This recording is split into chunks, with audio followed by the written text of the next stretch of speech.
You got to accentuate the positive. Wow, I feel good. A little bit of feel good goes a long way. You're listening to Karen Swain, teacher of deliberate creation, accentuating the positive, showing you a way to a better life. Accentuating the positive, it's not just fad, it's sanity. Who in their right mind would accentuate anything else? Clap along if you feel like that's what you want to do. G'day, Karen here, accentuating the positive. So great to be with you all again. And boy, do we have a fantastic show lined up for you today. And remember, you're listening to Accentuate the Positive Media on the United Public Radio Network and the UFO Paranormal Radio Network. I just love that there's a UFO Paranormal Network on 107.7 and 105.3 FM. It's coming out of New Orleans and syndicated all over the United States and Canada. We're also streaming on my YouTube channel and on their YouTube channel and Facebook. I think we're even streaming on Twitter. So we're reaching a few people. So great to be with you today. I've got the Merkaba behind me because we're going to talk about healing today with the beautiful and wonderful Rebecca. She likes to be called Becky Austill-Clausen. Welcome to the show, Becky. Thanks so much, Karen. It is great. And I love the music and way to go. It's great fun to be here. Thank you very much. Becky and I have been yakking for almost half an hour already before we went on to the live. And she's got so many stories. She was just about to launch into a story about Egypt. And I said, save it for the show. Save it for this show. But one of my group and participants and good friends who lives in, near Salt Lake City in Utah, Kristen, Miss Mash, she's not listening today because she's doing something else, told me about Becky. You guys are good friends. How did you meet? How did you and Kristen meet? Good question. We met at the International Association for Near-Death Studies. And actually what was happening was I was teaching Reiki and I set up the room ahead of time so that it's very comfortable and relaxing and such. And I walked outside before I started to set up the room and we were in a hotel. And there was this lovely person sitting in the lounge. And I said, can I help you? And she said, yes, I'm here to volunteer. And I said, you're here to volunteer for? And she says, the International Association for Near-Death Studies. And it was their annual conference. I think it was like 2 years ago. And I said, well, as a matter of fact, I'm ready to head to the cemetery. And I don't know if you feel like driving me to the cemetery, but I would like to go to the cemetery because there's a totally cool grave site that I wanted to see. And she said, sure. And that was Kristen. And it turns out the grave site that I was visiting has a beautiful wheelchair on the top of the gravestone. And the child that had passed had been in a wheelchair his whole life. And then he passed about the age of 12. And it's a beautiful picture of him standing on the arms of the wheelchair, raising up his hand, looking at the life beyond with a big, huge smile on his face. And it turns out that Kristen has a brother that was in a wheelchair. She knew exactly where this was. And it was fantastic. And that's how I met Kristen. She ended up staying for the whole conference. And now she's in charge of logistics and she's very involved with ions and she's totally fantastic.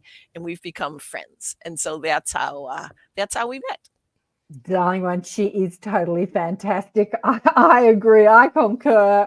I had her on the show about 4 or 5 weeks ago. Yes. And then played the recording on this network. It was the first show that came on this network, on the United Public Radio Network, and that was Kristen. I think it was like 7 years. I said, I want to talk to you on the show. She's like, I'm not ready. So after 7 years, we got her on the show. Because I have to say, in those 7 years, so much happened. But we could talk about Kristen all day. She's going to be like, why are you talking about me? Let me talk about you. Let me tell people a little bit about you. So Rebecca Austill-Clausen, who likes to be called Becky, had a spiritually transformative experience in 1995 when she discovered her ability to communicate with her brother who had passed, even though she thought she had no psychic skills or spiritual ability, psychic or empathic abilities at the time. Becky struggled with how her spiritual awakening and eventual spiritual transformation could mesh with the everyday world. She kept her spiritual adventures quiet for over 20 years. That's amazing. You don't have to keep them quiet anymore, I think, while exploring multiple avenues, including, oh my God, there's a huge list here: shamanism, after-death communication, Reiki, meditation, sound healing, past life regressions, automatic writing, crystal energy, and even adventures with the fairy realm. Oh, love that. And you've been an occupational therapist, and you're a Reiki master, award-winning author, international speaker. You're just awesome. In 2016, you sold a large rehabilitation private practice that had grown from a one-person operation to a staff of over 350 therapists, serving 100,000 clients specifically to share your spiritual journey. And your book is called Changemaker: How My Brother's Death Woke Up My Life, became a multinational award-winning book. And your website is your name, Austill-Clausen.com. And somebody is calling me. Don't you love that? So, Becky, let's go into how all this, can you hear that calling me, or is it just me hearing it? I can hear it, but it's a lovely sound. How do I stop somebody calling me? There we go. No. Don't you love it? There we go. Okay, let's go into how this started and when you started talking to your brother. Sure. Well, thanks for that amazing introduction. My gosh, it's quite something. In 1995, my brother passed, and I couldn't understand why he passed. He's 37 years old. I think everything in life is positive. I could find absolutely nothing positive about the fact that my brother died. At that point, I thought he died. And I'm filled with grief, and my heart was the only thing I could feel in my heart was grief.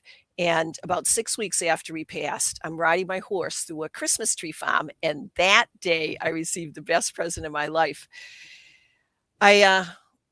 It was November. It was middle of November in Chester Springs, Pennsylvania, and we had just had our first frost, and there were icicles hanging from the trees and rainbows were sparkling. My brother had passed of AIDS, and it was in the 1990s when just thousands and thousands of people were passing of AIDS, and it was so lovely to see all these rainbows and all these sparkles and all this new growth that was happening from our first snowfall. So anyway, I opened up my heart just a little and said, "Thank you, universe, for a beautiful day." I closed my eyes, and there was my brother. And he was in human form, wearing a black and red plaid flannel shirt, dungarees, and sandals. And I seriously had never, ever, ever done this, heard about this, was not psychic, was not spiritual. I had no idea that this was possible. But my brother David was real. It felt luminescent. The scene was glorious, filled with love. I started to talk with him.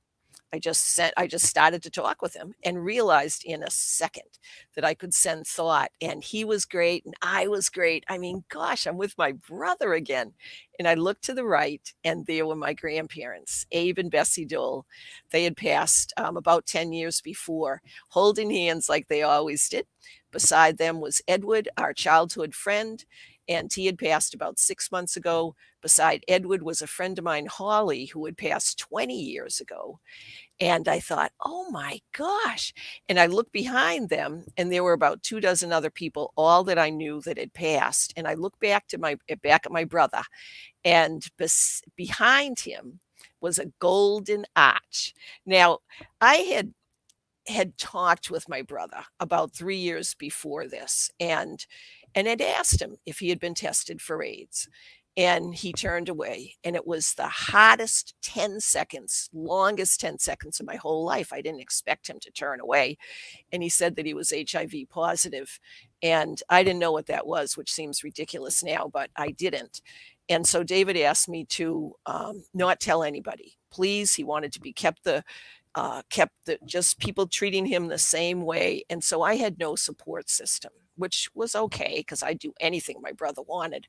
But I found myself in a local bookstore, Barnes and Noble in Exton, Pennsylvania. And I was in a New Age section that talked about after death communication. And I didn't know that that was possible. So I had read some books about after death communication and sent some to David and such. And in these books, it said that if you ever see a doorway, feel free to go through if it feels comfortable. So I had this golden arch behind David. It wasn't McDonald's. It was a golden arch.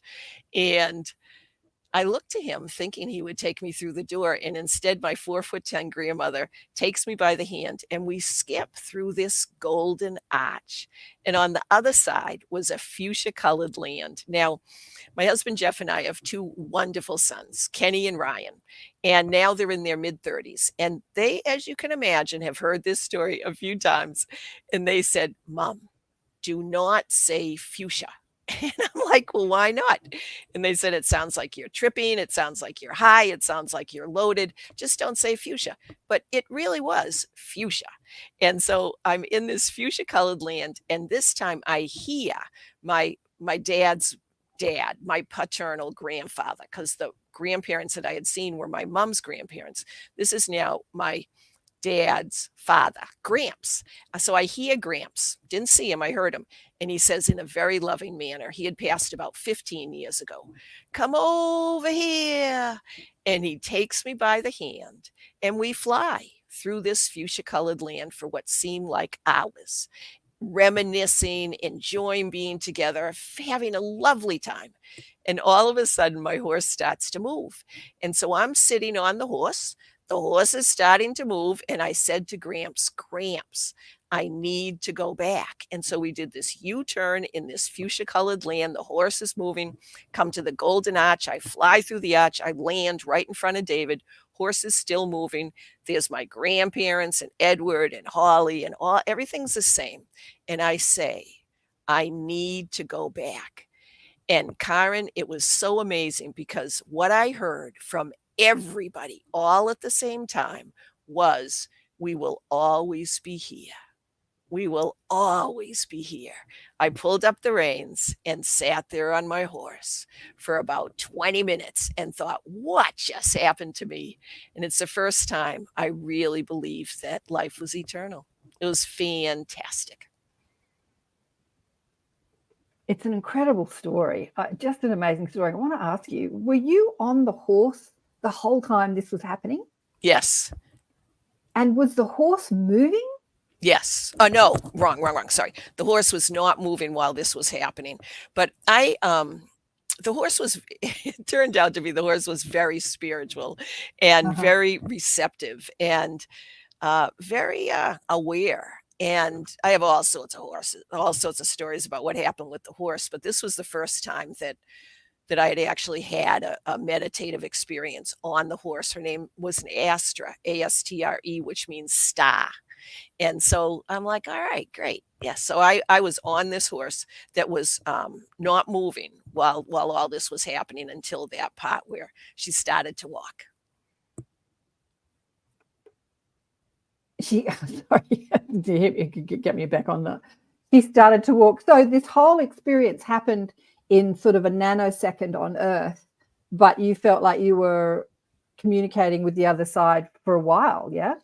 The whole thing happened in about 20 minutes because I had somehow was aware of the time before this all started. And so it was about a 20-minute period, which it seemed sort of amazing that the horse would stand still for about like 15 minutes or so. Yeah. But yeah, maybe, it was interesting. It felt like hours, absolutely felt like hours. Well, there's no time. I mean, there's no time when we travel to different realms. And I had this business where I was billing 5-minute increments, and it took me years. It took me years to understand how there could be no time. But there is no time. There's only time on Earth. Mm-hmm. And so, it was the whole thing took about 20 minutes. Yeah, it's amazing. I was listening to you on Kathy Mason's show last night. Who's fantastic. Kathy, shout out to Kathy, she's gorgeous. And I'm sure you've shared that story a million times because it happened so long ago and you've been on so many shows. But I love the bit where you say you were grieving, but then in the middle of the grieving, you stopped to appreciate something. And so you shifted your vibration and you moved from grief or sadness into appreciation and love. And it Yes. sounded like that appreciation felt like bigger than just, oh, isn't that pretty? It was just like, it sounded like it was like, oh, isn't that amazing? And in that frequency, you had access to the other realms, which was a similar frequency, because we have to acclimate our energy to be able to reach that. And you didn't know that you could do that, but wow. Were you asking at the time, I wish I could talk to my brother, or where are you? Like, were they questions that were in your mind after he died? Absolutely not. Yeah. I had no Absolutely idea. not. No, I had no idea that. Well, I shouldn't say I had no idea, because I had read a lot of books, but I had never, ever, ever experienced it, nor did I believe that I could experience it. But there must have been a part of me that allowed myself to travel into this other realm, and it was fantastic. So then what happened was, I'm sitting on the horse. I believe that life was eternal, and I'm like, I have got to do this again. How can I learn how to communicate with my brother David? And so this is 1995. The internet was not there, and I went to the library. So I went to the library, and I had no idea what I was going to look for. I didn't know what the reference name was. I had nothing to go on, and I just started walking up and down the aisle. I'm quite sure I thought a book was going to fall out, and it would be the book that would explain everything. And it did not. It did not happen. And so I'm like, wow, that's sort of interesting. And so I went to the health food store. And I looked at the health food store bulletin board and thought, well, maybe there'd be something that will resonate, and nothing did. And I'm the type of person that does my own thing. Like, I don't hardly ever ask for help, but at that point, I asked, and I asked the universe to send me a teacher. And so that's what happened. I asked, and a couple weeks later, I had a cool experience where I found one. Who was your teacher? Well, I wasn't sure if you wanted me to go into it, but I'll be glad to share. So a friend of mine, her name's Dr. Amy Carroll, and she's a occupational therapist, and she was on my staff at the time. And at that point, we had about 68 therapists. And so Amy came in, and I did not share with anyone, except my husband. My husband knew that this happened. I don't think I even told my parents. I might have, but my husband has been my major support, and thank goodness he didn't think that I had lost my mind. But anyway, Amy comes in to my office and she said, "How are you doing?" And by this time it was about maybe like 8 or 10 weeks after my brother had passed. I'd had this experience about 6 weeks after he passed. So I said to Amy, well, it's really rough. It's hard. And she said, I met someone that I think you'd like. And I'm like, well, who did you meet? And she said, I met a shaman. Now, in all my explorations, when my brother told me that he had AIDS, but to please keep quiet about it, I had read a little bit about shamans, but I thought they lived in Brazil or Peru. And I said, where does this shaman live? And she said, Reading, Pennsylvania. Now, Reading, Pennsylvania is an urban city. It's actually the Reading Railroad in Monopoly, just for your information. But anyway, to have a shaman live in Reading, I'm like, Reading, Pennsylvania? And she said, yes. And she talks with dead people. I'm like, you're kidding. And so I called up, her name's Nancy Ariel, and she has passed, but she is still very much around. So I called up Nancy Ariel and made an appointment, and I apprenticed with Nancy and saw her for 3 to 6 hours a week for 1 year. And that's when I learned how to continue communicating with my brother, still communicate with him to this day. I learned Reiki, explored all sorts of modalities, and had a total blast. Amazing. I guess back in 95, you didn't have the internet, so you're like, what the hell is going on?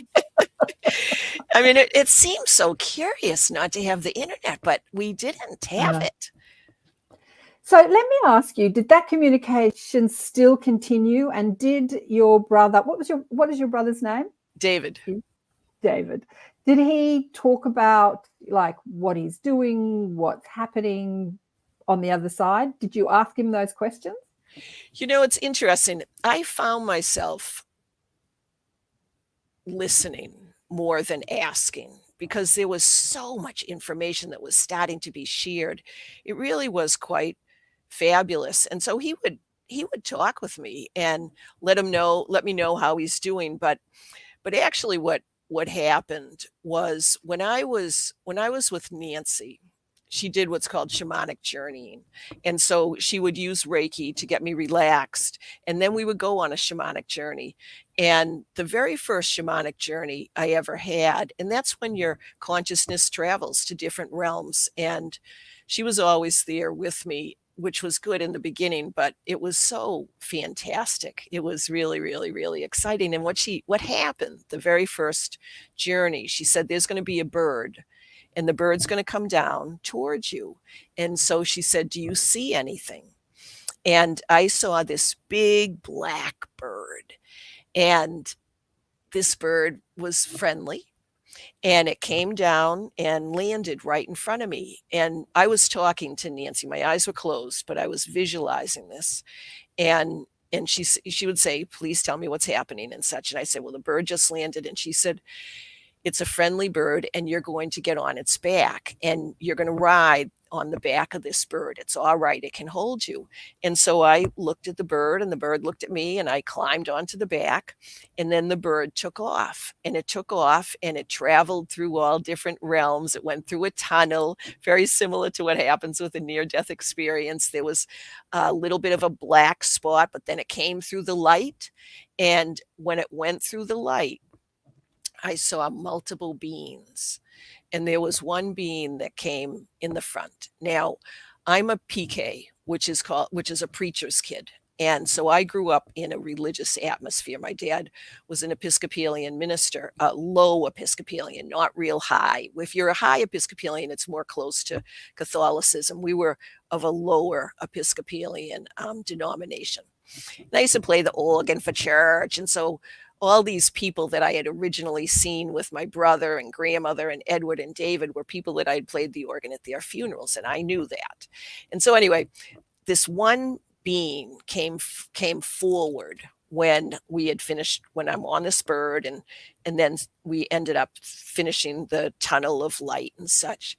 And I felt, and still to this day feel, that was God.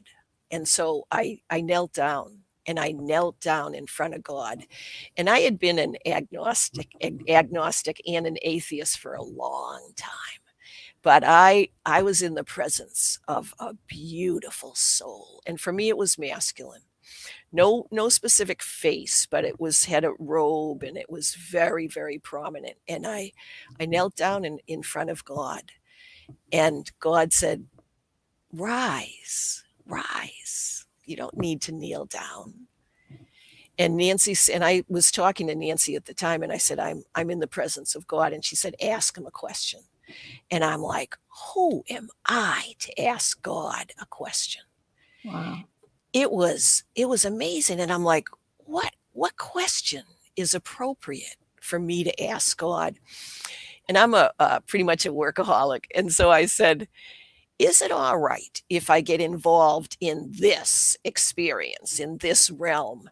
Will my work, my family, and I had another one. Will my work, my family, and maybe myself, will my work, my family, and myself be okay? And God laughed and said, yes, of course, of course. And it was a beautiful laugh. It was a comforting laugh. Of course, you're doing fine.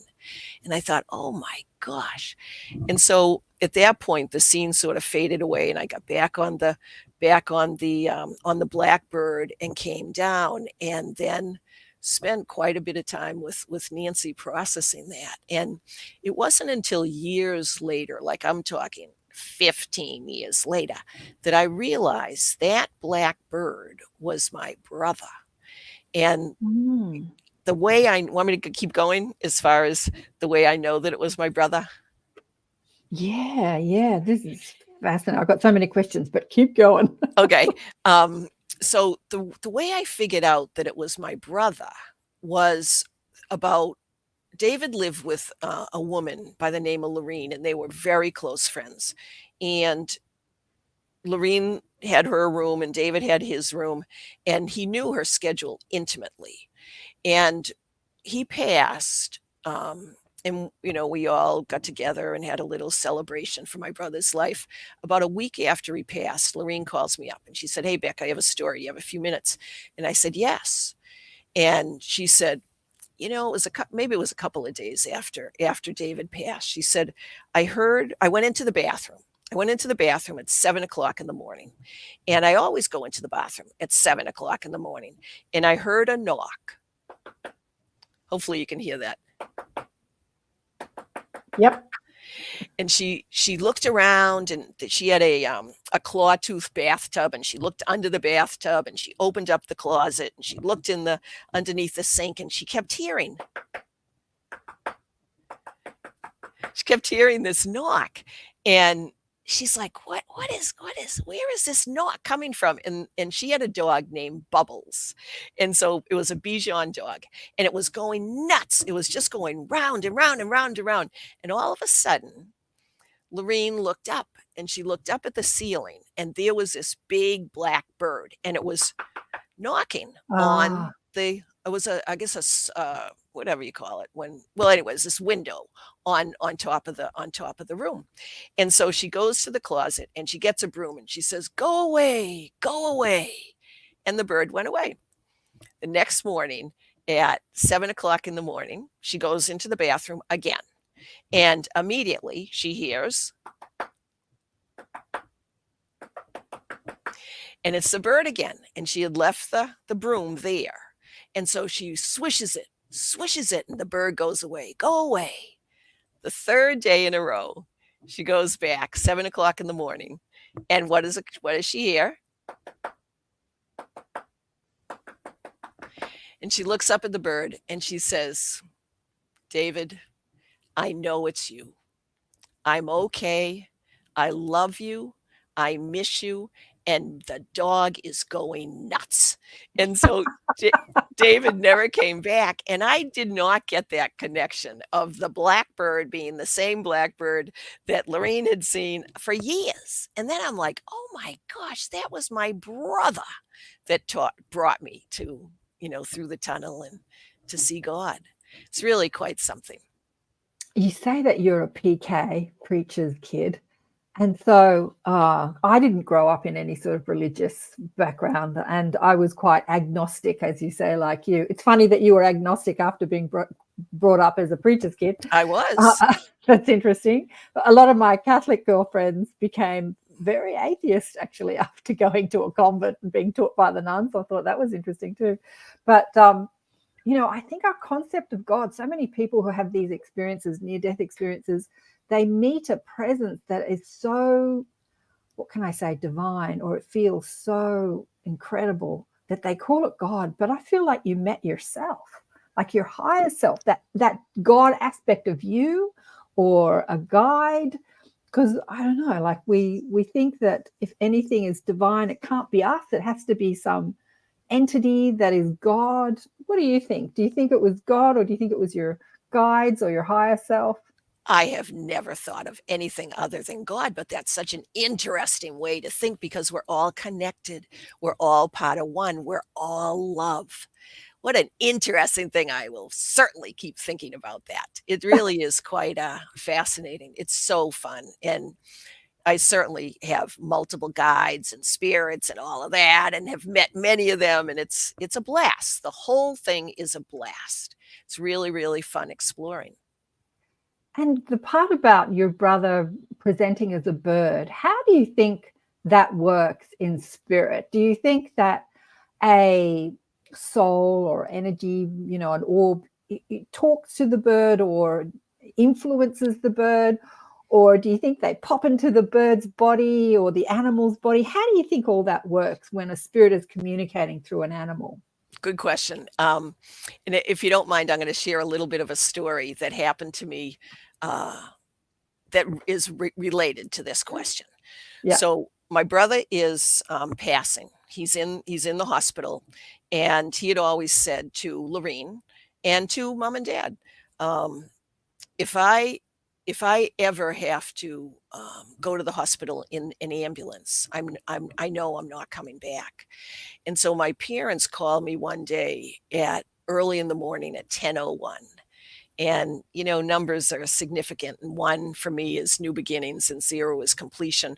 And I'm at work, and my secretary came in, my assistant came in and said, Becky, your mom's on the phone. Mom and dad are on the phone. And I'm like, whoa, that's sort of something, because they never called me at work. And they said, David's just been taken to the hospital in an ambulance. And I had heard David say this about if he ever went to the hospital in an ambulance, he wasn't coming back. So I immediately made plane reservations immediately and went home and packed my black suit and hoped I wasn't going to need to wear it, and rushed into the hospital and flew from the Philadelphia airport to Boston. Brought my suitcase into the hospital in a big rush and saw David lying there. And he said, Becky, I'm so sorry to take you from work. And I thought, oh, how can he even say that? But that was correct. I just put work before pretty much everything. And I said, David, it's totally fine. And I felt so bad. It was such a wake-up call. But anyway, David was passing, and a lot of his friends and family and such came in. And I had a feeling, and the doctor had said he was probably going to pass the next day. And so I didn't want him to pass alone. And I said to the hospital, can I stay with my brother tonight? And they said yes. And so they brought in David had a private room, and they brought in I guess a bed or something. And I woke up at 3:00 in the morning, and I didn't know anything about energy. I knew nothing about energy. But somehow, when I woke up at 3:00 in the morning, I knew David wasn't there. He was on his back, and he was on I always get it mixed up. He was on a respirator. I think I get it mixed up between a ventilator and a respirator. I feel like a goofball, but whatever. It was just helping him not breathe, but just have an easier way to breathe. So he was on this, and you could hear these breaths. It goes, and then another. And there was absolutely no energy in his body. There was nothing. And so I thought, oh my gosh, my brother has passed, but this respirator was keeping his body alive. But somehow I knew that his consciousness had gone into, I don't know where. I didn't know where. I just knew it wasn't there. So this is now 3:00 in the morning. And I thought, well, now what do I do? David's not here. Do I go home to my parents and have them say, what's going on? And I'm like, well, David's body's still there, but he wasn't there. Like, that didn't sound right. And so I decided to stay there. And Edward, the same Edward that I had seen when David originally came to me after I was on the horse, Edward had given David a quartz crystal, a fairly long, it was about 4 to 6 inch long quartz crystal that I had held. And Lorene had brought it into his hospital room. She brought a few of his things. So I held that quartz crystal. For some reason, I picked it up earlier in the day, and it gave me a tingle. And I'm like, what? And so I put it down and put it up again, and it tingled again. Now, this was Edward's crystal. I thought, well, that's sort of interesting. I didn't know anything about crystals. And so so I took Edward's crystal. David's flat on his back. I didn't feel any type of energy at all. I take Edward's crystal, and I also took David's crystal because he had a similar crystal. David's crystal had no energy, nothing. I didn't get anything from David's crystal. I put them both in my hands and then put David's hand in my hand. So I had David's hand, the 2 crystals in my hand surrounding it, and I closed my eyes. And I saw the ocean.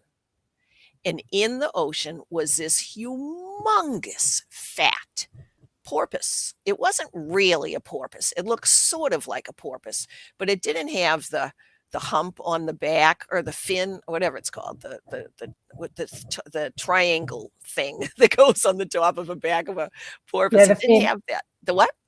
Yeah, the fin, the dorsal Yeah, the fin. fin. Right. Okay. Yeah. So it didn't have that, but it was fat. I'd never seen anything like this ever. And so it had the most beautiful brown eyes that were staring at me. And I looked at these brown eyes and it was my brother's eyes. Ah. And I thought, oh my gosh. And then it slowly, very slowly started to come towards me. And then it entered me. And I'm filled with the most beautiful, encompassing love that I had ever felt. And I knew David was alive. And somehow he had transformed into this animal. And David is a Pisces, and so am I. And so is my dad. And so we all love to swim. But when David, he survived for 7 years with the diagnosis of HIV and then AIDS. And so he was considered a long-term survivor at the time. And he had a shunt in his body, and he wasn't able to go swimming for 2 years. Now he was in the ocean, and I knew that he was part of this animal. And after a while, he came out of me, and I could see him swimming away. And on the side of him on the right was a smaller animal, and that was Edward.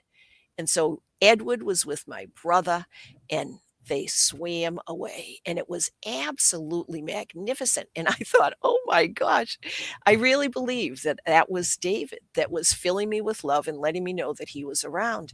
And I went outside, and I was, this is now like 4 o'clock in the morning, and I'm just walking around. There was a lovely little some trees and the grass, and my parents came in at 7:30 that morning, and I did share what happened. And my dad, being a minister, he says, Becky, people deal with death in all sorts of ways. And he didn't say anything except for that. And I'm like, okay. He didn't tell me I was nuts. And David was still on his back. The body was still breathing and such. And that day we sang songs and such. And then he passed that night. His body stopped breathing. But it really was quite something. And so the answer to your question is, I do believe that our souls from other realms can enter animals and spirits and sort of take them over for a time, and then they leave. And I do have a final part. I don't know if I'm going too long or whatever, but I have a final part to this story if you want. Well, I just want to remind people that you're listening to Accentuate the Positive Media on the United Public Radio Network and the UFO Paranormal Radio Network, streaming out of New Orleans on 107.7 and 105.3 FM. And yeah, I want to hear the rest of it. So you think that the consciousness of who we are as spirit talks to the consciousness or the soul that's inhabiting an animal's body and says, shove over, I'm coming in. Well, I think they say it nicely. Can I just take over your body for a minute? I've got a message to send my loved one. I do. That's what I think. Now, I don't know if that's right, but that is what I think. Yeah.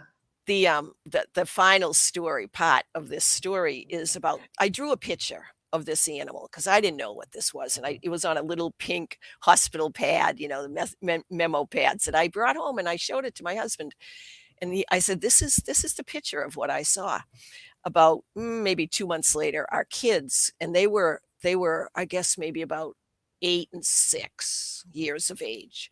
They were looking through Life magazine, and they saw the animal that I saw. They didn't know it. And they said, oh, I wonder what this is. And I looked at it and like, oh, that's the animal. And I ran upstairs and got this pink memo pad and brought it down and showed it to my husband. And I said, this is the animal. And what it was a manatee. I had never seen manatees before. And so it was a manatee. And I thought, oh my gosh, now why would my brother be coming as a manatee? But David had done some sailing and things, and he knew that manatees were on the brink of not being able to survive, because sometimes boats would go over them and they would hurt their backs and such. And so I thought, oh my gosh. And so of course I joined the Save the Manatee Fund immediately and got pretty involved with them for a while. And it really was quite something. And so I have these 2 kids now that are like 8 and 6 or 7 and 5, whatever they were. And it was interesting explaining to them why I was crying, and what happened. And and I let them know that in my opinion, I believe my brother was alive. And it really was quite wonderful to be able to share that experience with my two young kids and to have my husband support that whole concept as well. It was nice. Wow. And he came as a manatee there. That's beautiful.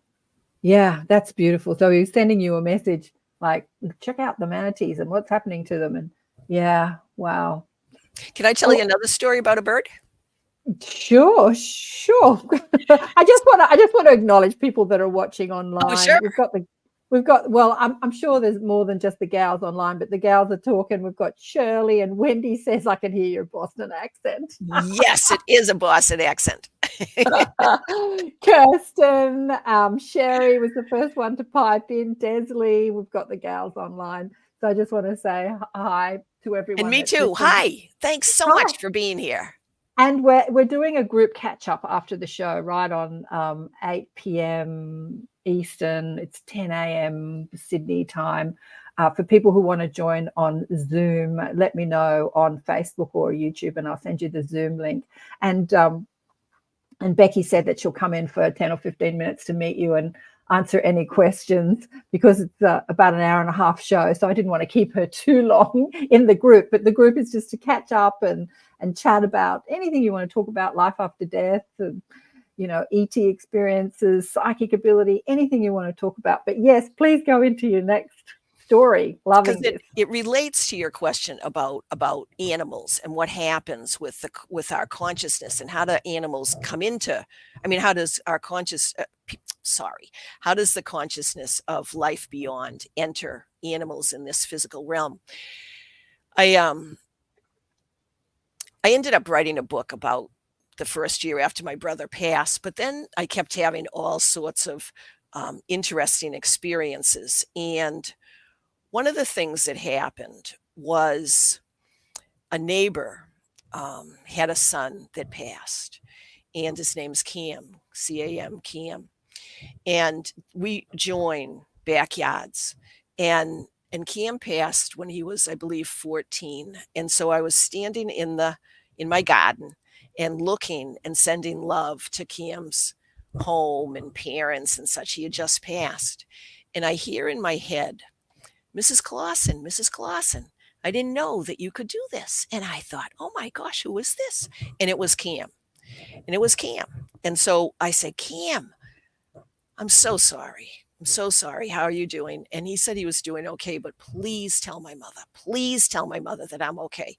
Well, I wasn't sure I wanted to go over in the early stages of them being very sad that Cam had just passed, and said, hey, I just talked to Cam. I wasn't really sure that was the best idea. And so I said, Cam, I will. And he said, please do it right now. I said, I can't, I just don't think it's the best idea now. But I did go, of course, to the wake and to the funeral, and the flowers that I got matched the flowers that they had picked out. All sorts of synchronicities. But it really was quite something. And I was able to share the fact that I did talk with Cam. And I wanted to write up a story about this. And I gave it to the parents and said, is this all right if I get this published? And it was going to be with another group. And so this other group that was going to publish this story about me meeting Cam and such was not really that receptive to the idea of after-death communication, and they wanted to change a lot of things, and it just wasn't right. And I finally decided not to publish this story with this group. And so I'm sitting in my backyard. It was fall, and I'm typing essentially the resignation for having this story in this potentially soon to be published book. And a bird came and sat on my computer.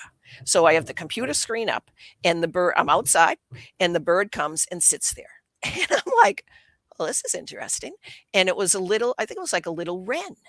And honest to Pete, this bird stayed for 15 minutes, and it was going back and forth, walking on the top of my laptop and looking at Cam's house.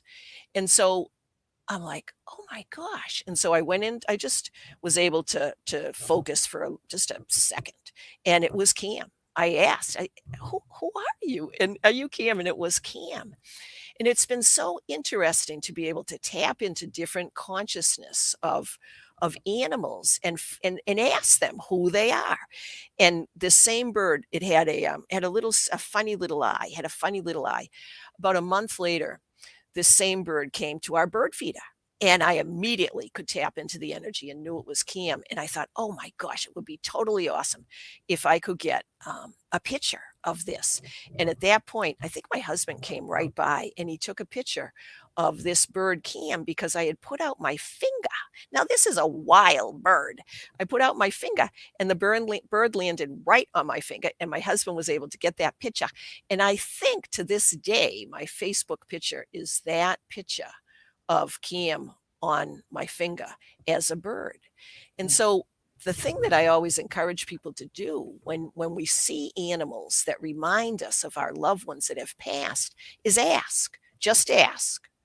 Mm-hmm. Ideally, get calm, a couple of deep breaths, close your eyes if you want. I always encourage people to close their eyes because I think sometimes we get distracted with all the visual activity going on, and then ask and believe whatever you receive if it resonates with you. 98% of the time it's going to resonate. But if it for some reason doesn't feel right, then just disregard it.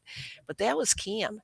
And so, yes, animals absolutely can hold the spirits of our loved ones. And I do believe the spirits of our loved ones just come on in and absorb that energy and become that animal that we will remind us on this earth that it's them, that they are still alive.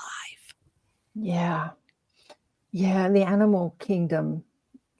Yeah. It's amazing. I had my cat ran past the window a couple of years ago with something in its mouth, and I went racing outside. What have you got in your mouth? And it had a tiny, weeny little baby bird in its mouth that was not doing too well. And I rescued the bird from my cat and did a healing on it and kept it overnight. But as I was healing this bird, I tapped into the consciousness of the bird kingdom, and oh my God. We talk, in the spiritual community, we're talking about oneness and unity all the time. But these beings live inside that experience. I felt one with every single other bird on the planet. I don't even have words to explain what I felt.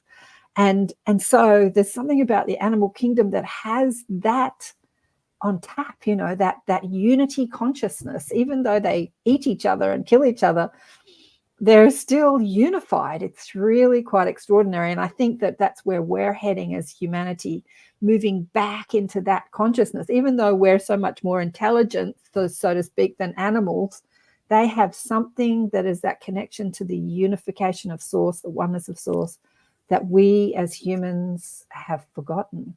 I agree. Yeah. And that's beautiful. You explained that beautifully. You know what, Becky, I have no words to explain what I experienced. And I think that I can only say that when people talk about their NDEs and that they move back into that that energy of being one with everything, and then they try and talk about it afterwards, it's like, I get it now. Yes. I got it from a bird, but yeah. But, like so many people are leaving the planet now, and death is such a big concept. A big story in many people's lives. There was a beautiful healer that died the other day, and all the people on Facebook are talking about her and sending tributes, and hundreds of photos on her tribute page. And just reading the comments of all the healers that were connected to her, there's such joyous comments. There's many sort of condolences type comments, but there's so much like, oh, you finished, what you came to do here, and I'll see you in the other realms. It's so interesting being, in a community full of healers and spiritual teachers, where death becomes a joyous thing and not a sad thing. What do you want to say to people about death and if they've going through a death what do you want to say to people about that? First of all, I'm very sorry. I'm very sorry that you have had the experience of losing the physical connection with your loved one. And so I absolutely send you lots of love and lots of support.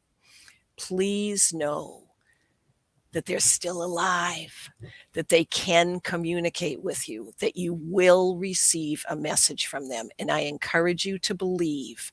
A lot of times we get messages within the first couple of days, and these are messages that remind us of our loved one. And if you can, if you get an animal or a radio song that you turn on your radio and there's their favorite song, or you turn on the TV and there is their favorite TV show, the first thing that happens, say thank you. Thank you. I love you. And the tears are fine, because of course we're going to start crying when we are so intimately reminded of our loved ones, but that's them. And they are sharing their love. They're sharing their continuity of life. We do not die. We are spiritual beings living a physical existence. We're not physical beings. We're spiritual beings. And we have a short, limited time here physically, but we will meet up. And we have a family. We have a soul family. And most of the time, the people that we are friendly with and part of our family on earth will remain intimately involved with us at all times. And so I encourage you to believe it really is real. And there's all sorts of studies these days. I got so many messages when I think it was, I don't know, NBC or ABC or whatever, some big TV station had Life is Eternal. And there's all sorts of movies now these days about the continuity of life. Like it is real. It is absolutely real. And we all can tap into it. We all can believe. We all can receive that communication and that validation that our loved ones are still with us. Sometimes they need to be healed. Sometimes they do need to be healed, and then they come. I've got a fun story about that if you'd like me to share it. Yeah, it's really interesting how things are changing. I do want you to share it. It's just so fascinating. Like, I've been doing this for a long time, like you. And, my spiritual wake-up call was the death of my mother when I was a teenager. And actually, I put out a book called Awakened by Death. Have you ever been on Sandra Champlain's show, You Don't Die? Have you been on her show? I haven't been on it, but I've listened to it and I know her. And because she comes to Irons. And so, yes, she's absolutely awesome. I don't know. She's still doing the show. Anyway, I met Sandra at the beginning of the show journey, and she's one of the authors in the book. And I was going to call the book originally Surviving Death. And then Leslie Keane's put out a book just called Surviving Death. And then she's got this, here's a fruit for Leslie. She's got this Netflix series called Surviving Death. And I was so upset that she took my name. It's a good name. And then I was just going to call it Death or something. And then Sandra said, no, you can't call it that. Why don't you? She gave me a few suggestions. And one of them was Awakened by Death. So she gave me the name. So I'm shouting out to you, Sandra. That's a good name. It's a great name. And your story is that. That is your story. You were awakened by death. Like death, the transition of someone here on earth, is the possibility of being such an enlightening experience for many. And yet so many people suffer over the death when it can be that reminder of who we really are. Like we are not this body. We are not even our ego and our mind and our brain and our accolades and all this sort of stuff. We are that spirit that never dies, that is eternal, that inhabits this body for a very short period of time. Yeah, and so death can be a great reminder of who we really are, awakened by death. And again, I want to remind people that we're on 107.7 and 105.3 FM, streaming out of New Orleans United Public Radio Network and UFO Paranormal Radio Network. And what was the other story that you had? There's no questions, but there's some great comments. But if you have any questions, we're going to meet afterwards on Zoom. I know there's another show straight after mine, so I don't want to interrupt that show. But if you want to continue this conversation, but please share your other story, Becky. Well, first of all, I'm so sorry that your mom passed so early for you. And the story that I have is about my mom as well. My mom had 13 years of sciatic pain. It's terrible, terrible pain in her back. And she was challenged by this pain. It's the first time she ever had it. She was in Nova Scotia and was taken to the hospital, and they had to clap her back. I mean, meaning that she had to, be clapped on her heart in order to get the heart to beat again. But anyway, Mom passed, and I didn't hear from her for 6 months. I did hear one thing. I was there when she passed, and she said, thank you. And she said it with great love. And it was my sister Pam and myself that were there. But I didn't hear from her for 6 months. And I didn't go and ask for her to come. I wanted to, just let her be. And I knew she'd come. I had no doubt sometime she would be there. So she always used to do puzzles. And my husband was doing a puzzle, and I was looking over at this puzzle, and all of a sudden in my head, I hear my mom, and she goes, "The piece goes right there." And I'm like, "Oh, Mom, how are you?" And she's very focused, very focused. "The piece goes right there." And I'm like, "All right, Mom." And we did try the piece, and it almost went right there. It didn't exactly fit. But to this day, Mom comes as a bird, and she comes as a robin, because she always, always, always fed the birds, and robins were, I guess, probably her favorite bird. And so when a bird or an animal comes right up to us, and it acts in a non-bird like fashion, that's sort of a clue that something's happening with this bird. And that's when you ask, "Who are you?" And so my husband's got very good at this. "I think your mom's around." And I'm like, "Why do you think that?" And he says, "Well, this bird came right up to me and has been with me for 15 minutes. And it's really quite validating and very enlightening and fun to have that happen." And so, of course, I Yeah. say, "Thanks, Mom. Love you so much. And it's wonderful to have you here." You're making me shiver, Becky. You know that we're doing this. It's the 8th of April here Down Under. I mean, it's the 7th over there. I know it's the 7th, but everyone's talking about the eclipse, the eclipse, Oh, the eclipse, right. So we are doing this on the, in Australia, it's the 8th, on the date of the eclipse. Dum, da, da, da. Synchronicity. But every time you talk about these birds, my daughter's grandmother, her dad's mother, just turned 99 the other day. 99. And thinking about the eclipse, I said to my daughter last night, she was very upset with me. I said, Bubby Ninny, we call her, might take this opportunity to slip out during the eclipse. And she's like, don't say that. She doesn't want that to happen. But she's in dementia now, not full dementia, but, it's a grand old age. And she's living in a nursing home. And her life is looking out the window and talking to the birds. Like, that's her life, right? So for her birthday, we went to and I want you to share your Egypt story, because we went to the Egyptian exhibition at the Sydney Museum, which it's here for about, 7, 8, 10 months. They've brought her, all these amazing things over. It's a huge exhibition. Was it Ramses and the Golden Pharaohs or something? And we bought her for a birthday a little wooden bird from the gift shop, which was totally overpriced. But anyway, to perch on her window. What do you buy a 99-year-old? So that the little bird can speak to the birds. And as you're speaking, all I can see is her talking to my daughter as a bird. Oh, that's fantastic. When she transitions. But the animals. Yeah, so interesting. What was the, you asked me before we started the recording, you said, had I been to Egypt? And I said yes, and you're about to launch into an Egypt story. What's your Egypt story? Well, it's a little bit different than the bird story, but it does include after-death communication. Mm-hmm. And I actually thought I was going to be sharing it with you rather than the audience. But anyway, let me explain what happened. When our kids graduated high school, we had all been scuba divers. We got the kids as teenagers to become certified scuba divers. And so when they graduated high school, we said, "Hey, why don't you pick the next scuba diving trip?"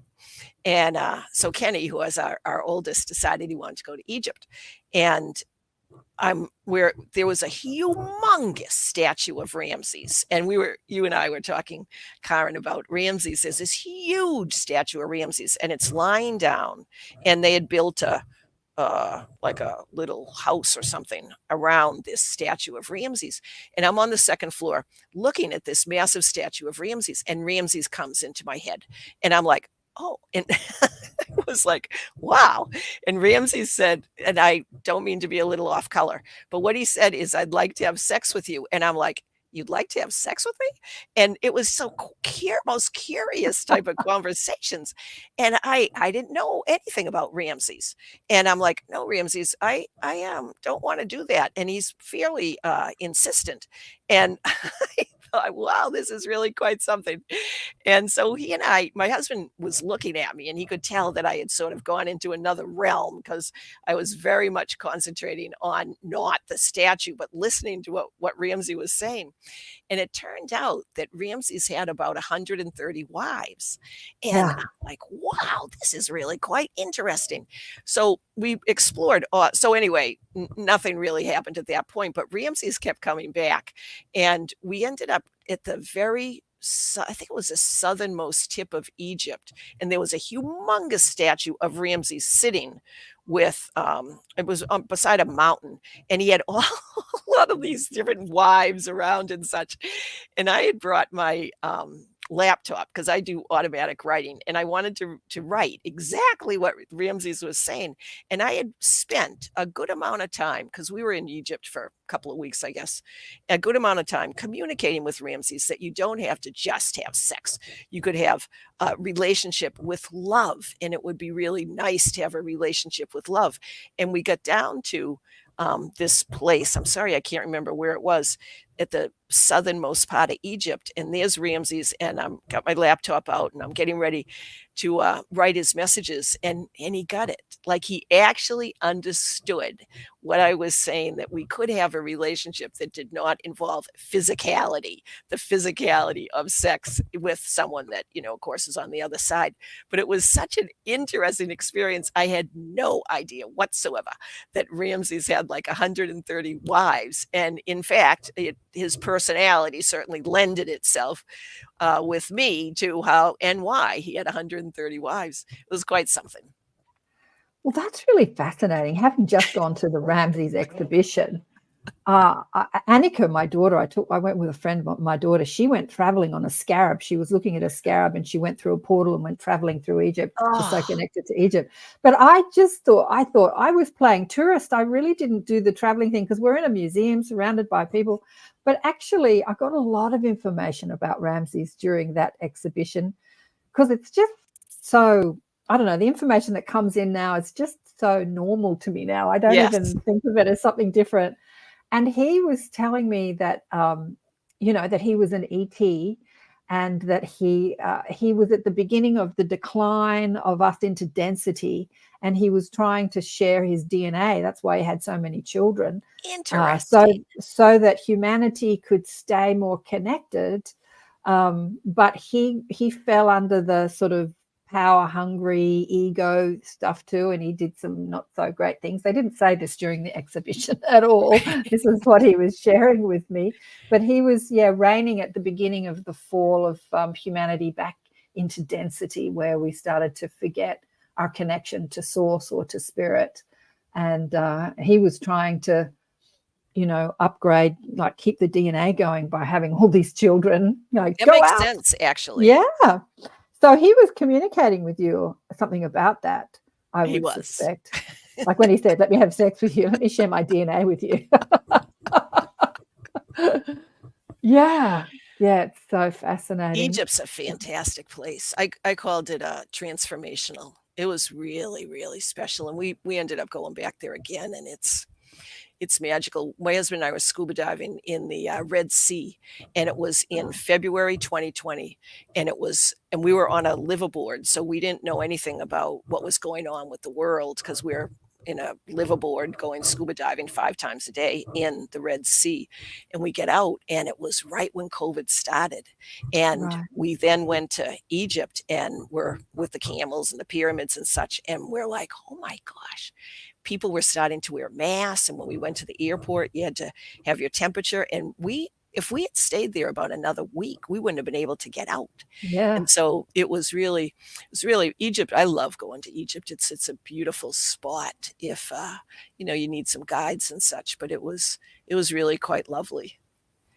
It's an incredible place. Yeah. And you can have a terrible time there and you can have a transcendent time there, because it's such a dichotomy, really.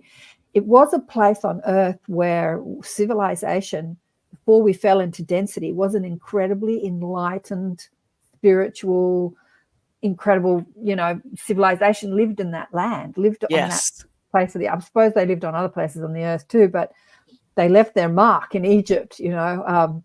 It was the continuation of the Lemurian Atlantean period, moved into Egypt. And then they were showing me, my guides were showing me at the Ramses exhibition, that his reign was the beginning of where humanity fell into density. And I'm like, oh, that's interesting. Because what they were saying on the movies that they were saying that he reigned before they built the pyramid. And my guides were saying, no, the pyramids were there. The pyramids were built by the Atlantean energy. And Agreed. Thoth, was an ET that lived in Atlantis, who carried on into the Egyptian empire. So did you have any connection to past lives in Egypt when you were there? Actually, I did. And first of all, it is such a blast talking with you about this, Karen. It's really, really fun. When actually I had a connection to a past life in Egypt when I was that first year after my brother passed. And I described this in my book, Changemaker, How My Brother's Death Woke Up My Life. But Nancy took me on a past life regression activity. And we went through the process, and I walked through a door, and she said, look at your feet. And I was barefoot, and I was a man, 18 years old, and I was in Egypt.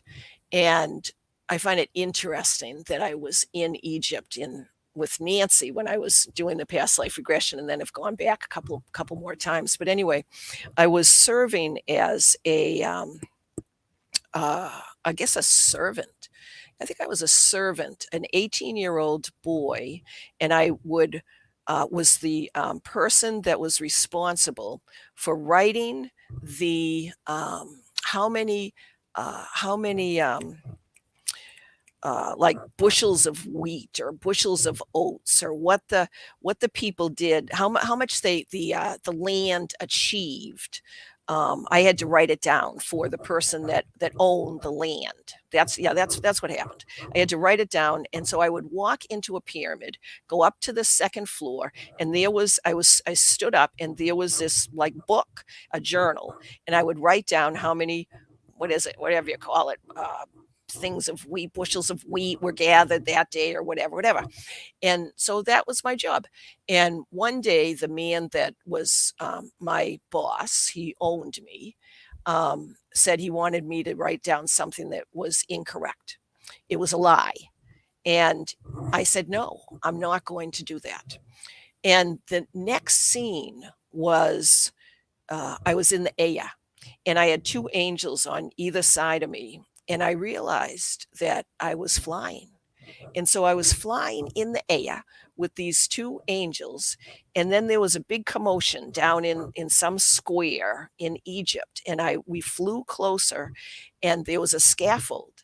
And on the scaffold was a man hanging from the scaffold. And it was me. And I looked at this man, and I realized, oh my gosh, that's me. But here I am, alive. I'm still alive, and I'm with these angels. And I thought, oh my gosh, I had been killed by my boss because I refused to lie. And I was like, okay, Beck, well, that's understandable. And I was pleased that was happening. And so it was for me, another validation that life is eternal, and we do live, and we do survive, and we can have all sorts of lives and all sorts of feelings, but we continue to live regardless of what happens in each physical realm.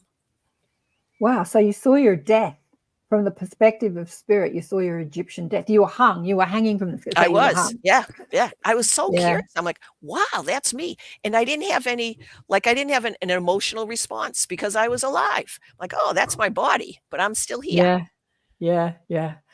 Years ago, when I was a young naturopathic student, the first time I'd heard of a near-death experience, we had this curriculum after school where we had guest speakers would come, and there was a woman, she was an Australian woman, and it's over 40 years ago, I can't remember her name. but she spoke about her near-death experience. It was the first time I'd ever heard about it.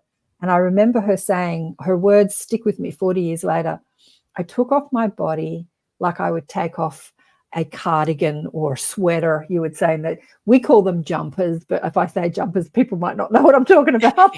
Like I took off my top and discarded it. And I looked at my body as I would look at a piece of clothing that I'd just taken off. And I remember thinking, wow, really? I'll never forget her words, that there was such a disconnect to the body in that, you know, it's mine and I wore it, but it's not me. That not identifying with the body was the first time I'd heard that. I think I was about 20, 23 at the time. Yeah. And that's what you were experiencing, looking at your body hanging and not feeling upset or worried. Like, oh, right. There's me on my death when I was in Egypt. Yeah. That's fascinating. I love that image of taking off your body. I love that. You know, you take off your body, but your consciousness is still there. The first International Association of Near-Death Studies annual conference that I went to, I heard Bruce Grayson, Dr. Bruce Grayson, who wrote the wonderful book After, just came out a couple of years ago. And he's a psychiatrist, and he was talking about what happens with consciousness, and he said that consciousness is separate from the brain. And being a science-based occupational therapist, I'm like, that's what it is. Consciousness is separate from the brain. Consciousness continues, our body does not. And I'm like, oh, thanks, Bruce. That's what happens. It's really quite fascinating. The amount of validation that near-death experiences have is fantastic. Absolutely. Things are exponentially changing with all this. There's a question here. I wanted to talk about the eclipse and what you think the energy of the eclipse are. I've got the Merkaba behind me, the light body, as it's been depicted as the Merkaba. But Joe Fox has an interesting question here. What becomes of evil does as such as Hitler and the like? Yeah, I guess he's talking about what happens to evil people when they die. What do you think? Yeah, good question. And thank you for asking that. I've actually thought about it a lot. And I believe, well, this is what I believe, and it makes sense to me. I don't believe there's a hell. I believe that we all go to whatever you want to call it, heaven or a place of the afterlife, whatever you want to call it. We all go there. People that are very bad, like Hitler and rapists and people that murder just for the sake of murdering or whatever. In my opinion, what happens is that they stay at that level. They only stay there until they recognize what they have done. They forgive themselves and they forgive the activity that they did that harmed somebody else. And most of the time, in order to finish the forgiveness, they actually come back to that person that they have injured, that they have abused, that they have killed, whatever it is, and ask for forgiveness. And I've actually been part of a fair amount of people that have had a terrible life, and then they wanted to come back and ask for forgiveness from those that they have injured. And so once they are able to get forgiveness, then they move to a higher level. Whether you think of it as higher, as above, or I think of it more as inward. You know, we're going into the center. And I think there's many, many, many different levels of let's call it heaven, for lack of a better word. There's many, many different levels. And so they're in the people that are just not good people at all, are in the most superficial level. But once they learn to forgive and acknowledge what they did, first they have to acknowledge what they did, and then they learn to forgive themselves, and that can take a very long period of time. And once they learn how to do that, then they can start to move inward and start to connect with more and more people. But until they acknowledge what they've done, they only have their own thoughts. That's the only thing that's around them, is their own thoughts. And my gosh, to be surrounded by your own thoughts 24/7 forever and ever and ever until you actually can move out of that place seems like a hell to me. Yeah, that's hell. Like, you take your thoughts with you and then you have to deal with your thoughts. That's hell. That's what hell is. You and your thoughts. Exactly. I remember Byron Katie talking about, Yeah. do you know who Byron Katie Yeah. is? Yeah. So if people don't know, I look her up on a search engine. Just amazing. Going in to teach in a prison. And as she walked into the prison, there was someone in solitary confinement screaming at the top of his lungs. She said to the prison ward, Joe says, thank you. She says to the prison ward, what's going on with that guy? Why is he screaming? And he goes, oh, he's a really bad dude. He's in solitary confinement. And she thought to herself, isn't that interesting? Put a Buddhist monk in solitary confinement and they would find nirvana, but put someone and their stressful thoughts in solitary confinement, and now they've got nothing to distract them from their thinking. So now they're in hell. And that's Yes. what the hell is. The afterlife hell is taking your stressful thoughts with you and having nothing else to distract you. And now you have to deal with your stressful thoughts. Agreed. Yeah. I've spoken to many people who've spoken to the entity that we knew as Hitler in the afterlife, and there's been interesting things said about him. It's a long story. It's a longer story than we've got time for, because I want to go into what you think about what's happening with the eclipse. And one person said that he spent time, as you know, there's no time, a long time transforming, eliminating, getting rid of those negative subconscious programming, that negative. And but he came to Earth for a purpose and a reason, and that was an interesting story. But what do you think is going to happen during the eclipse? There's so many people talking about it. It's going to, like, the world's going to end, the world's going to be enlightened. I don't know. This eclipse has been spoken about for decades, actually, online. What's your thoughts on the eclipse? It's an interesting question. I think it's a way for us to step back, look at what's happening, be aware of the energy that's around, be aware of the birds, what's happening with the trees, what's happening with the weather, and really connect again with ourselves. It's a time for us to recognize that we are just one part of the entire holistic connection of all. And so I think it's a way to spur us on. I do think we're in an environment of change, and I would be surprised if there's a lot that happens during the eclipse as far as on a big earthly level. But I think individually we can use it as an opportunity to grow and expand and receive love, because love is the connection between everything. I concur. I absolutely agree with you. I don't see any big cataclysm happening on Earth, but there are little cataclysms happening everywhere. We're flooding. Sydney flooded the other day. Where my daughter is up north, that's flooding. Like, there's earthquakes and volcanoes. It's like that's happening, and it's ramping up. And it's kind of happening around the eclipse, but it's happening all the time anyway. Yes. But yeah, it is an opportunity for us to go within and find some healing. We haven't even spoken. We've been chatting for like nearly an hour and a half. We haven't even spoken about your healing work. I thought we're going to make this all about healing today, but we didn't. But I guess it is healing, what we've said. It's great fun talking with you. What do you want to say? I know we need another 3 hours, Di. What do you want to say to people about healing? People who are feeling like they need some healing. What do you want to say to people about their light? Well, there is energy within us that we can access at any time. And it's the energy of natural healing. And my favorite modality is Reiki. And Reiki is natural energy healing that you can learn in one day. Now, you think, how valid can something be if you can learn this in one day? But you actually can. And I teach it all the time, universities, I teach it to medical professionals. I used to teach it online during COVID. It really is quite something. And so I would encourage you, if you're interested in in helping yourself heal, because what Reiki does is it helps our cells heal and it helps us heal others. Now, I said helps us because it's actually each one of us that does our own healing. And so Reiki believes that there's something broader than physicality. There's something higher than our physical existence, whatever you want to call it, God, Buddha, Allah, whatever you want. But there is something. And so we ask for a person's highest good in order to assist their healing process. And Reiki uses energy.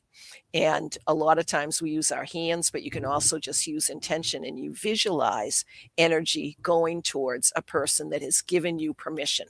You must always get permission in order to provide healing, at least during the Reiki concept, because it's up to each one of us to heal. It's not up to somebody else. We come onto this life, onto this earth, because we have a purpose. And it's our choice. We have free will to determine when we want to be healed, how we want to be healed, what we want to heal. And so it's each person's own responsibility to help heal themselves. And so then the Reiki practitioner is just the intermediary. We're like the empty bamboo rod where we ask for a person's highest good to be received. It comes through us and it gets sent to the person who we're providing healing to, and it's the person's own body that does the healing. And all you have to do is search Reiki, Reiki, Reiki near me. That's all you have to do, Reiki near me, and then trust yourself to choose a Reiki practitioner, and it works, and you can learn it in one day. I mean, some people take 2 days, but it is that effective and fast, and it's a blast, and it works. It's interesting. People use the word Reiki. I did Reiki over 40 years ago, and I was taught with someone that really stuck to the traditional Japanese teachings. And it was a very strict, and it was secret, and you couldn't tell anybody. And I didn't fall for all that sort of secret stuff, but it was my first introduction into energy medicine. Energy is medicine. And I think that Reiki, the word Reiki, people do Reiki courses. It's so much more diverse. People bring their own wisdom and channeling to it today. It's not stuck to a like it was when I did it, but it seems to be an initiation into people expanding their consciousness and realizing who they are as an extension of source energy, and that they do have the ability to channel energy for themselves and others, and they can create their own reality, whether it is changing their body from sick to well, or helping another in that transition from illness to or pain to freedom. Yeah, it seems to be an initiation for many people that are exploring energy as medicine. I agree. Would you agree? Yeah. I agree. Yeah. It automatically raises our vibrational energy, and it facilitates after-death communication, actually. And I've thought for a long time, I'm like, so why does that? Why does it raise our vibrational energy? And the Usui form of Reiki, which is a classic form of Reiki, Miko Usui, from Japan, discovered it, and he receive some healing symbols, and these healing symbols are Japanese letters, and they are used to facilitate physical and emotional healing, long distance healing, energy work. They're used to facilitate that. When you're teaching Reiki, do you use the Japanese symbols, the letters? Yes. You still do. So you still use the classic Usui method. I do. Well, that's the way I teach it. And so I was like, what is the deal with these symbols? But millions and millions and millions of people now are using these same symbols. And so when you have millions of people having the same symbols and the same energy and the same thought about these symbols, it facilitates healing. So it jumpstarts the person's ability to learn how to heal, because everybody's doing it in a similar fashion with a similar belief. And so to me, it's what's called an attunement. These symbols are placed in our aura by a Reiki master.